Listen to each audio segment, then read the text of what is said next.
Marvel में तुम spidey के फैन हो या आयरन मैन के, या फिर ट्रांसफॉर्मर्स हैं तुम्हारे फेवरेट, इन सभी सुपर हीरोज के कुछ ऐसे गैजेट्स हैं जो रियल लाइफ में एग्जिस्ट करते हैं, जिन्हें तुम ऑनलाइन इजिली परचेज भी कर सकते हो। तो चलो फिर देर किस बात के, एक एक करके तुम्हें इन सारे गैजेट से मिलवाता हूँ। एंड वीडियो जरा भी स्किप मत करना, वरना कोई ना कोई धांसू गैजेट तुम मिस कर दोगे यार। अब ये आंख किसे दिखा रहा है? ये स्पाइडी के होम कमिंग वर्जन वाला मास्क है, जिसकी आईज ऐसे बड़ी छोटी होती रहती हैं। वैसे इसका ये वाला इफेक्ट तो देखने में थोड़ा सा फनी लगता है, नहीं? एंड वेल, ये मास्क एक्चुअल में वियरेबल है, यानी इसे आप पहन भी सकते हो और देखने में भी कूल लगेगा। आई मीन, कुछ मास्क ऐसे होते हैं जो थोड़ा अजीब लगते हैं, लगाने के बाद चोमू लगते हैं, लेकिन ये एक्चुअल में ऑसम है एंड बहुत रियलिस्टिक लगता है पहनने के बाद भी। ट्रांसफॉर्मर्स के फैंस इस सुंदर चेहरे को तो भूल ही नहीं सकते। ये डिसेप्टिकॉन्स के लीडर मेगाट्रॉन का वियरेबल मास्क है, बट वेट, इसमें एक बहुत ही कूल फीचर है एंड वो है वॉइस चेंजर, यानी इसे पहनने के बाद तुम्हारी वॉइस एक्चुअल में मेगाट्रॉन जैसी हो जाएगी, तुम उसी के जैसे साउंड करने लगोगे। ये देखो, इसे तुम वॉइस कमांड्स देकर कंट्रोल भी कर सकते हो एंड ये मास्क काफी सारे पार्ट से एक्चुअल में ट्रांसफॉर्म भी हो जाता है। ये रही एक कूल लाइट सेबर जिसका हिल्ट बना होता है मेटल से, एंड सीरियसली गाइज, इसके जैसी अमेजिंग फिनिश वाली लाइट सेबर मैंने खुद पहले कभी नहीं देख रखी। मतलब बहुत प्रीमियम क्वालिटी है इसकी। हिल्ट से ही इसकी रॉड निकली रहती है एंड वही कुछ एक बटन्स रहती हैं जिसमें प्रेस करके तुम मस्त इसके कलर्स को चेंज कर सकते हो। अब अगर चाहो तो रॉड को इसके हिल्ट से हटा भी सकते हो, लाइक इसे साफ वगैरह करते टाइम। और देखो, सफाई तो इसकी टाइम टू टाइम करनी पड़ेगी तुम्हें, बिकॉज अब जैसी चमक रही है अभी ये वैसी ही बनाए रखनी है, तो इसके लिए रेगुलरली साफ तो करना पड़ेगा ना। अब मेगाट्रॉन है तो उससे तुम्हें बचाने के लिए बम्बलबी भी तो आएगा ना। वेल, ये हेलमेट ऐसा कोई वॉइस वगैरह तो चेंज नहीं कर पाता, बट ट्रांसफॉर्म ये पूरा का पूरा हो जाता है, पहले के मेगाट्रॉन वाले हेलमेट से भी कहीं ज्यादा। ट्रांसफॉर्मेशन के लिए तुम्हें इसके साथ ही इसका रिमोट भी मिलेगा, उसमें मौजूद बटन को प्रेस करके तुम इसे ट्रांसफॉर्म कर सकते हो एंड ये हेलमेट मल्टीपल पॉइंट से ट्रांसफॉर्म होकर अपने पूरे के पूरे लुक को ही चेंज कर लेता है, अपने मोड को चेंज कर लेता है एंड ट्रांसफॉर्म होते टाइम वैसे ही साउंड इफेक्ट्स भी देता है ये।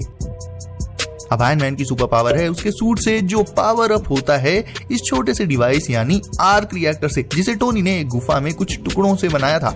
ये गैजेट आयरन मैन फैंस के लिए दी बेस्ट गिफ्ट हो सकता है, आई सेड हो सकता है। वीडियो में भी इससे भी फाड़ू गैजेट्स हैं, तो देखते हैं।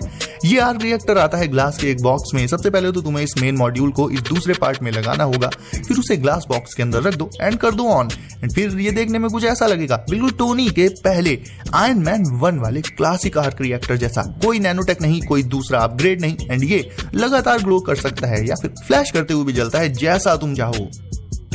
वेल, ये रहा मैगलेव टेक्नोलॉजी का एक बहुत ही cute application. Magnetic levitation technology से रिलेटेड गैजेट्स में एक बेस के ऊपर किसी भी चीज को बिना किसी फिजिकल सपोर्ट के फ्लोट कराया जा सकता है हवा में, जिससे लगता है देखने में कि वो ऑब्जेक्ट हवा में उड़ रहा है, बट वहां पर एक्चुअल में मैग्नेटिक फोर्स होता है जो ऑब्वियसली दिखाई नहीं देता। सेम टेक का use in floating super heroes को उड़ाने में भी किया गया है दोस्तों।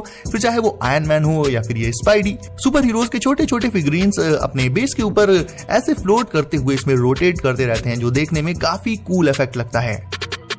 अब ये वाला गैजेट है स्पेशली स्पाइडी फैंस के लिए। देखो, दिन पर दिन जैसे जैसे टेक्नोलॉजी और भी अपग्रेड होती जा रही है, हम एक्चुअल सुपर हीरो गैजेट्स बनाने के और भी क्लोज आते जा रहे हैं। तो बात करें इस पर्टिकुलर वेब शूटर की, तो इसमें एक स्प्रिंग लगी रहती है जिसके थ्रू थ्रेड को इसमें लोड किया जाता है। थ्रेड होता है नॉट वेब, चाहो तो इसे वेब भी कह सकते हो। एंड फिर जब इसके ट्रिगर को स्पाइडी वाली स्टाइल में फिंगर से प्रेस करोगे तुम, तो इसका वही थ्रेड या कहीं की इसका वही वेब इससे शूट होकर जाता है एंड टारगेट पर एक्चुअल में चिपक भी जाता है। मतलब छोटी मोटी चीजों को तो ये वेब एक्चुअल में पुल भी कर सकता है एंड टारगेट पर ही लगे ये एक्यूरेटली। इसके लिए इसमें प्रॉपर एक लेजर पहले से ही मौजूद रहती है, सो दैट तुम इजीली किसी भी ऑब्जेक्ट को इससे टारगेट कर सकते हो। एंड इसके वेब की स्ट्रेंथ भी काफी अच्छी खासी देखने को मिल जाती है। ये रहा एक और वॉइस कंट्रोल्ड हेलमेट। वैसे टेक्निकली देखा जाए तो ये आयरन मैन का नहीं बल्कि रोडी के वॉर मशीन सूट का हेलमेट है, बट आफ्टर ऑल उसे बनाया तो टोनी नहीं था, so let's call it the iron man helmet. अब इस हेलमेट को जब तुम वॉइस कमांड्स दोगे तो उन्हें सुनकर ये ट्रांसफॉर्म होकर ओपन एंड क्लोज हो जाएगा। इसकी eyes white and red colours में लाइट अप हो जाती हैं एंड ये पूरा हेलमेट मेटल से बना हुआ है। इसे कमांड देने के लिए तुम्हें इसे जारविस कहकर ही बुलाना होगा ऑब्वियसली। एंड जैसे एलेक्सा हमारे बुलाने पर नहीं हर बार बोलती है, रिस्पॉन्स करती है, कुछ उसी तरह से ये हेलमेट भी जारविस बोलने पर रिस्पॉन्ड करता है। ऑल्दो अभी एलेक्सा की एआई एबिलिटीज से काफी पीछे है, बट यार आयरन मैन फैंस के लिए ये सब इतना मैटर नहीं करता। उन्हें तो सीधे सीधे हेलमेट और उसकी लाइटिंग और उसके ट्रांसफॉर्मेशन से मतलब है बस। हल्क बस्टर टोनी का बनाया अकेला ऐसा सूट था जो उसने एनिमीज नहीं बल्कि अपने ही एक टीममेट के लिए बनाया था। एंड देखा जाए तो हल्क वर्सेस हल्क बस्टर की फाइट में मुकाबला बराबरी का रहा था। ऑल्दो फाइट के एंड में हल्क को एक मुक्का एक्स्ट्रा खाना पड़ा था, ठीक वैसे ही जैसे उसने एवेंजर्स के पहले पार्ट में थॉर को लास्ट में एक मुक्का फालतू में जमा दिया था। वेल तो हल्क बस्टर का ये फिगरीन एक्चुअल में काफी जायंट है साइज में। एंड इसमें एक डिटेल ऐसी है जो मुझे काफी सही लगी, वो ये कि इसके सूट को थोड़ा सा ना लाइक गंदा दिखाया गया है, जैसे उसमें स्क्रैचेस वगैरह लगे हुए हैं, बट वो दिखाते हैं इसके फाइटिंग स्टेट को, यानी ये हल्क बस्टर अभी करंट फॉर्म में फाइट कर रहा है। तो ये डिटेल इसकी काफी अच्छी लगी मुझे। एंड ये खड़ा हुआ है एक बड़ी सी रॉक पर, सो बेसिकली इसे आप अपने रूम में अपनी टेबल पर या शेल्फ पर रख सकते हो। काफी ऑसम लगेगा देखने में, कम से कम बॉबल हेड से तो अच्छा ही है यार ये। और ये रहा हमारे बिलवेड कैप्टन का हेलमेट, जिसे या तो तुम एज अ शोकेस रख सकते हो या फिर पहन सकते हो, दोनों ही ऑप्शंस रहते हैं इसमें। रखने के लिए you just have to set up this base, इसके ऊपर ग्लास की ये पतली सी रॉड लगा दो एंड फिर उसके ऊपर इस हेलमेट को टिका कर रख दो, एज सिंपल एज दैट।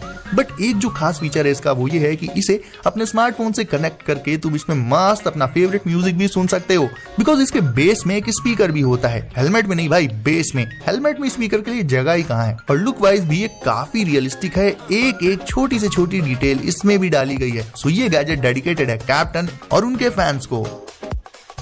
ये रहा म्योलनिर का ब्रोकन वर्जन, जिसे हेला ने तोड़ दिया था एंड बाद में जेम्स फॉस्टर के प्यार में ये बेचारा अपने आप जुड़ गया। मतलब सोचो, थॉर जो इसका एक्चुअल ओनर था उसके लिए नहीं जुड़ा, ये उसके लिए इतना लॉयल नहीं रहा जितना उसकी गर्लफ्रेंड के लिए हो गया। हैमर तो क्या ही पीठ में छुरा घोपने वाला फ्रेंड समझो इसको। बाय द वे इस हैमर में क्रैक्स वगैरह विजिबल रहते हैं एंड इन क्रैक्स के बीच से इसमें से लाइटिंग फ्लैश करती हुई दिखाई देती है। एंड लाइटिंग को ऑन ऑफ वगैरह करने के लिए, उसे कंट्रोल करने के लिए बेसिकली इसके साथ तुम्हें इसका एक छोटा सा रिमोट भी मिल जाएगा।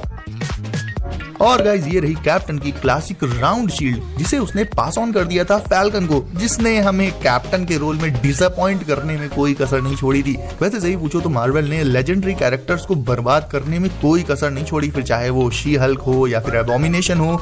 और ये किस एंगल से कैप्टन लग रहा है बताना जरा। थॉर को वॉरियर से एक जोकर बना दिया, नंगा पुंगा तक कर दिया था।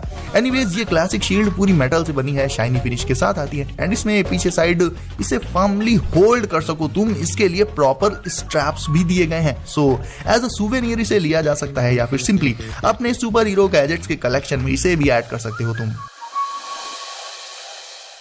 सो कौन सा सुपर हीरो सबसे ज्यादा पावरफुल है तुम्हारे हिसाब से?